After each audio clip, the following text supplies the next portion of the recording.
all of the residents of the small towns in this area that's been so hard hit are outside. No one wants to go into their homes. There are several factories, new factory collapses, and there are still some workers trapped inside.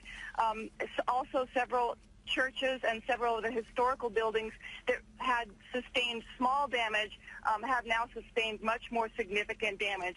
So this is really a tragedy upon a tragedy of the one that happened 1 week ago. The people are very scared. It's been shaking nonstop for the last week.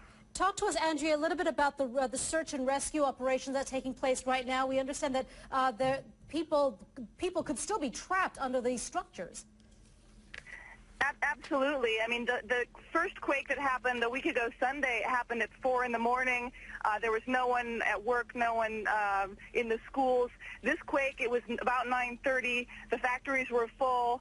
Many of the workers were working on repairs to already damaged buildings, and the aftershocks had diminished to about magnitude 2 until this morning. So really, the factories were full. We don't know yet to what extent, how many people are still trapped. The death toll has risen very rapidly this morning to 8, but there could be many more. The circuit lines, all the telephone lines are very overloaded, and so it's also difficult to get through to emergency personnel. Tell us a little bit about this area. Is it prone to earthquakes? Well, you know, the volcanologists and geophysicists say yes. Many hundreds of years ago, there were big earthquakes in this area, but the locals don't remember anything like this.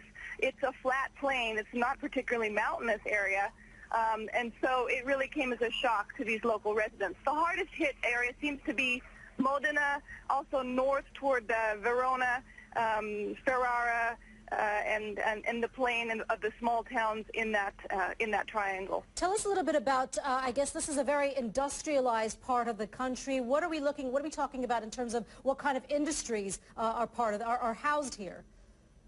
Yeah, there is a lot of light manufacturing, so metal machining, auto industry. Also, they've got the Parmesan and the prosciutto hams, and a lot of food industry. But I think mostly we're looking at big warehouses that belong to light manufacturing.